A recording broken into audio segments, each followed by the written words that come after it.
BEd course में आप सभी का बहुत बहुत स्वागत है। डिसिप्लिन, अनुशासन एक ऐसा शब्द है, एक ऐसा वर्ड है जिसको हम बचपन से ही सुनते आ रहे हैं। जब हम डिसिप्लिन की बात करते हैं तो हम कुछ रूल्स की बात करते हैं, कुछ रेगुलेशन की बात करते हैं, कंट्रोल की बात करते हैं। तो स्कूल में अक्सर हमें टीचर कहते थे कि डिसिप्लिन में रहो, डिसिप्लिन को फॉलो करो। और कई बार जब हम इस डिसिप्लिन को ब्रेक करते थे, तोड़ते थे, तो हमें पनिशमेंट भी मिलती थी।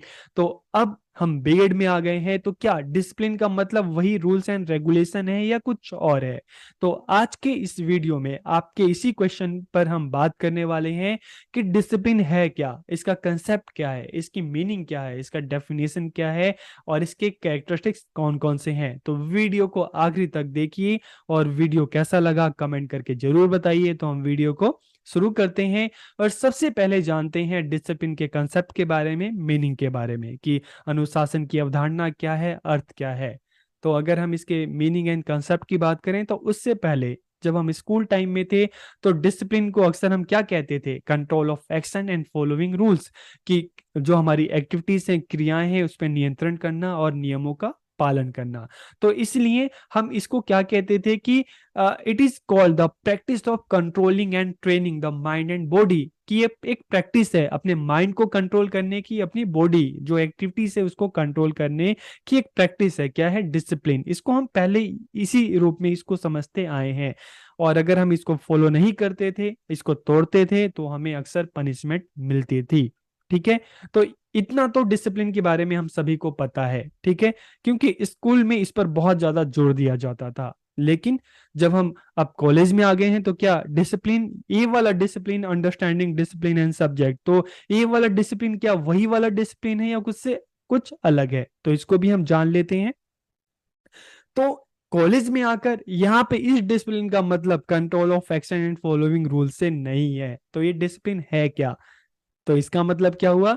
Discipline means field of study. कि अनुशासन से तात्पर्य क्या है? अध्ययन का एक क्षेत्र। कि अध्ययन के अलग अलग क्षेत्र होते हैं। ठीक है। फील्ड ऑफ स्टडी अलग अलग हो सकती है, कुछ एग्जांपल उसको देख लेते हैं। Arts, commerce, science, psychology. आप कॉलेज में गए, आप जब ग्रेजुएशन कर रहे थे तो अक्सर आपसे कोई पूछता था कि बताओ आप किस स्ट्रीम में हैं, आप आर्ट्स में है, कॉमर्स में है, साइंस में है, साइकोलॉजी, आपने क्या ऑप्ट किया हुआ है? तो आप स्ट्रीम की जगह, ठीक है, आप उसको एक और आप उसके लिए एक वर्ड का यूज कर सकते हैं, डिसिप्लिन। आप किस डिसिप्लिन से हैं? आप आर्ट्स से हैं, आप कॉमर्स से हैं, साइंस से हैं, साइकोलॉजी से हैं, किस बैकग्राउंड से हैं? अगर आर्ट्स से हैं तो आर्ट्स में भी क्या कर रहे हैं? बीए प्रोग्राम है, आपका सोशलॉजी ऑनर्स है, आपका संस्कृत ऑनर्स है, आपका हिंदी ऑनर्स है, आपका हिस्ट्री ऑनर्स है, आपका ज्योग्राफी ऑनर्स है, पॉलिटिकल साइंस ऑनर्स है। तो इस तरह से हम देखते हैं कि डिसिप्लिन क्या हुआ? फील्ड ऑफ स्टडी, की अध्ययन का एक क्षेत्र हो गया। ठीक है। ये वर्ड अक्सर हम कॉलेज लेवल पे, यूनिवर्सिटी लेवल पे इसका यूज करते हैं। ठीक है। Discipline is the main way to compile and organise study, कि अध्ययन को संकलित एवं व्यवस्थित करने का मुख्य तरीका ही अनुशासन है।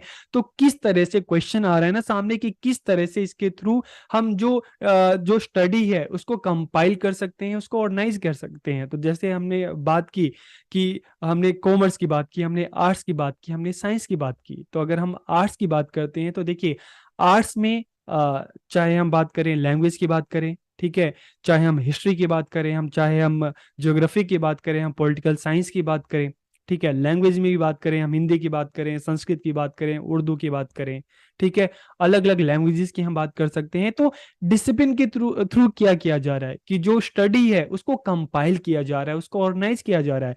जब भी आर्ट्स की बात आती है तब भी हमारे माइंड में आता है हिस्ट्री, पॉल साइंस, सोशोलॉजी, ठीक है, साइकोलॉजी आता है, लैंग्वेज आता है। ये सारे जो स्टडी जो एरिया है वो हमारे आंखों के सामने आ जाते हैं, ठीक है, हमारे जहन में आते हैं।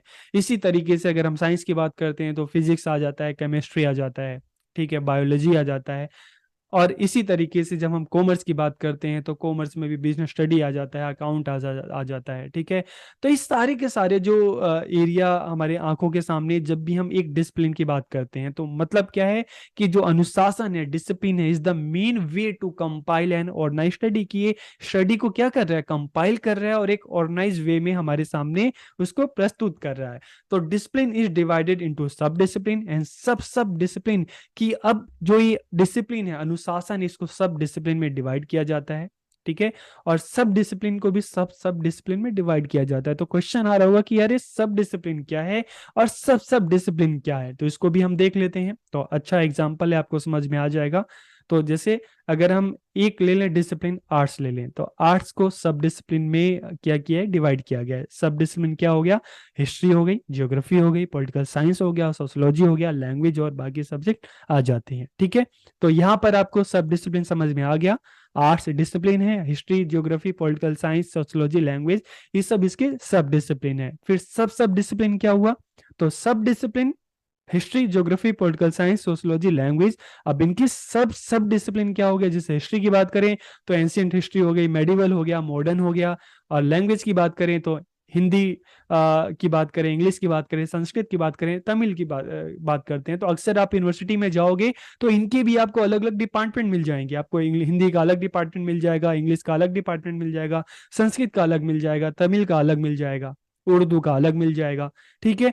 तो यहाँ पर डिसिप्लिन हो गया आर्ट्स, उसके सब discipline history, geography, political science, sociology, language, और इनके भी सब डिसिप्लिन। तो आपको ये समझ में आ गया होगा कि किस तरह से डिसिप्लिन के थ्रू जो भी स्टडी है उसको कंपाइल किया जा रहा है, उसको ऑर्गेनाइज किया जा रहा है, उसको व्यवस्थित तरीके से संकलित किया जा रहा है, ठीक है, उसको व्यवस्थित किया जा रहा है। तो ये कंसेप्ट आपका क्लियर हो गया होगा कि डिसिप्लिन क्या है, इसका कंसेप्ट क्या है, इसकी मीनिंग क्या है, ठीक है। The boundaries of study knowledge are determined by discipline, के अनुशासन के द्वारा अध्ययन या ज्ञान की सीमाओं का निर्धारण किया जाता है। जैसे हम आर्ट्स की बात करते हैं तो इसकी अपनी एक बाउंड्री है, ठीक है।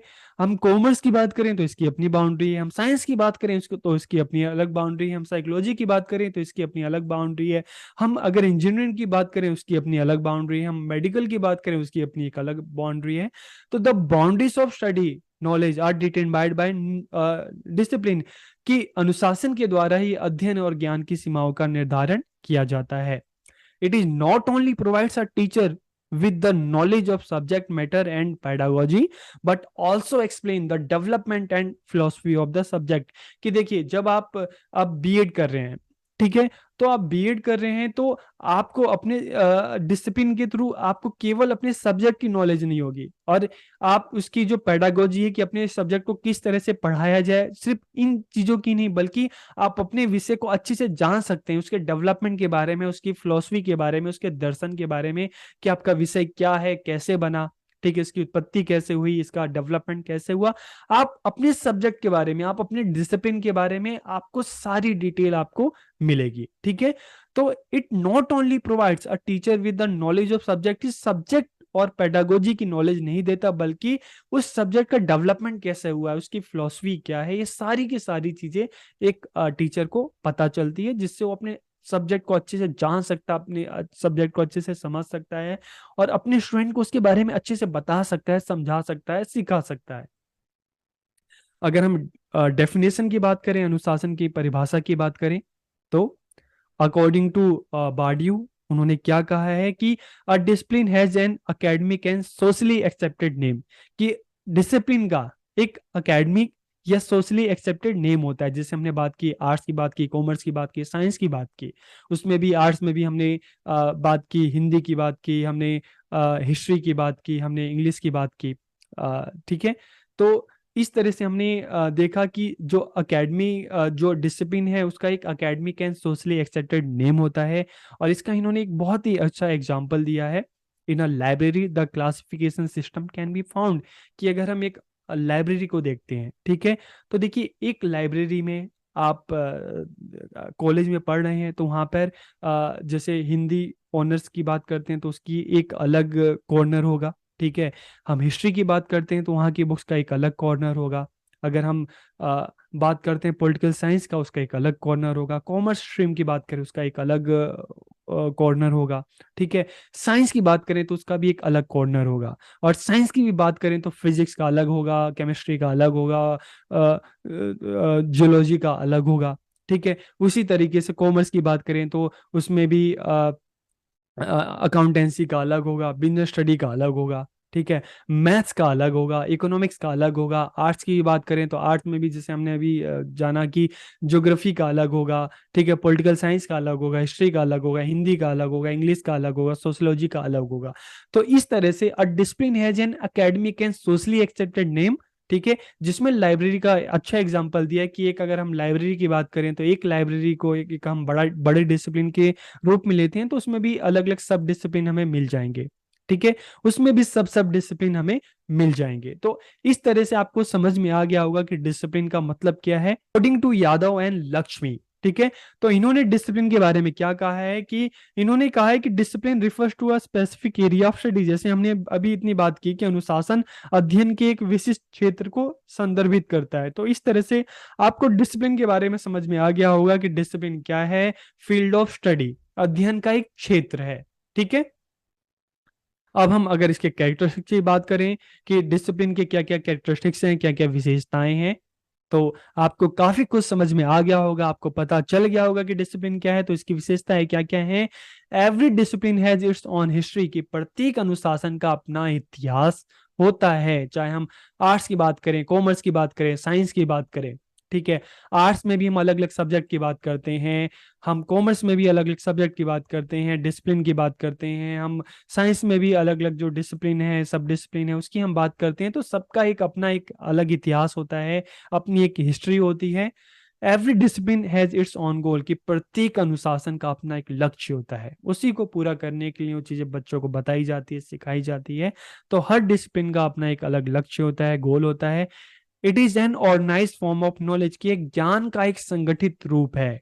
ठीक है, ये भी आपको पता चल गया कि एक ज्ञान का एक संगठित रूप क्या है। अगर हम जैसे बात करते हैं, अगर हम एक बात करें, हिस्ट्री की बात करें, ठीक है, एक सब डिसिप्लिन है, तो उसमें भी अगर हिस्ट्री की बात करें तो हिस्ट्री में पूरी वर्ल्ड हिस्ट्री उसमें इंक्लूड हो जाती है। ठीक है, और इसी तरह से ज्योग्राफी की बात करें तो पूरे वर्ल्ड की ज्योग्राफी उसमें है। अगर हिंदी की लैंग्वेज की बात करें तो उसमें पूरा जो हिंदी साहित्य है, उसका जो इतिहास है, सारी चीजें उसमें समझ जाती है। तो it is an organise form of knowledge, की यह ज्ञान का एक संगठित रूप है। Through this knowledge can be presented in the correct form, की डिसिप्लिन के थ्रू नॉलेज को करेक्ट फॉर्म में बच्चों के सामने प्रस्तुत किया जा सकता है। The boundaries of study knowledge are determined by discipline, के अनुशासन के द्वारा अध्ययन या ज्ञान की सीमाओं का निर्धारण किया जाता है। जैसे हमने अभी इस पे डिस्कस किया कि जैसे हमने आर्ट्स की बात की तो उसकी अपनी एक बाउंड्री है, कॉमर्स की अपनी एक बाउंड्री है, हम साइंस की बात करें उसकी अपनी अलग अपनी बाउंड्री है, इंजीनियरिंग की अपनी एक अलग बाउंड्री है, साइकोलॉजी की बात करें तो उसकी अपनी एक अलग बाउंड्री है। It provides a teacher with the knowledge of subject matter and pedagogy, की अनुशासन एक शिक्षक को उसकी विषय वस्तु का और पेडागोजी का ज्ञान कराता है, और इसके साथ के साथ उसके डेवलपमेंट का, उसके फिलोसफी के बारे में भी बताता है। Each discipline has its own concept and principle, की प्रत्येक अनुशासन के, चाहे हम हिस्ट्री की बात करें, हम ज्योग्राफी की बात करें, हम इकोनॉमिक्स की बात करें, ठीक है, हम साइंस की बात करते हैं, हम कॉमर्स की बात करते हैं, तो उसमें भी अलग अलग जो सब डिसिप्लिन है, ठीक है, तो सबका क्या है, अपनी अलग अलग कंसेप्ट होते हैं। It is taught at college and university level, की से महाविद्यालय और विश्वविद्यालय स्तर पर पढ़ाया जाता है, जैसे मैंने आपको शुरू में ही बताया। It outlines the student college and university study programme, की ये विद्यार्थी के महाविद्यालय और विश्वविद्यालय के जो अध्ययन कार्यक्रम को रूपरेखा प्रदान करता है। आप जब आर्ट स्ट्रीम के साथ जब आप जाते हैं, यूनिवर्सिटी में जाते हैं, कॉलेज में जाते हैं, तो फिर आप आर्ट में, आप हो सकता है आप हिंदी ऑनर्स कर रहे हो, आप इकोनॉमिक ऑनर्स आपने लिया हो, आपने हिस्ट्री ऑनर्स लिया हो, आपने ज्योग्राफी ऑनर्स लिया हो, आपने पोल साइंस ऑनर्स लिया हो। ठीक है, अगर आप कॉमर्स बैकग्राउंड से हैं तो आपने बीकॉम आप पास भी ले सकते हैं, बीकॉम ऑनर्स भी ले सकते हैं। तो इस तरह से हम देखते हैं कि it outline the student college and university study programme की, जो विद्यार्थी का जो कॉलेज और यूनिवर्सिटी स्टडी प्रोग्राम है उसको एक रूपरेखा प्रदान करता है, उसको एक आउटलाइन देता है। तो इस तरह से हमने इस वीडियो में जाना कि डिसिप्लिन क्या है, इसका कंसेप्ट क्या है, इसकी मीनिंग क्या है, इसकी डेफिनेशन के बारे में हमने बात की, और इसके कैरेक्टरिस्टिक्स कौन कौन से हैं वो भी आपको पता चल गया। तो वीडियो आपको कैसी लगी कमेंट करके जरूर बताइए। आप सबका बहुत बहुत धन्यवाद।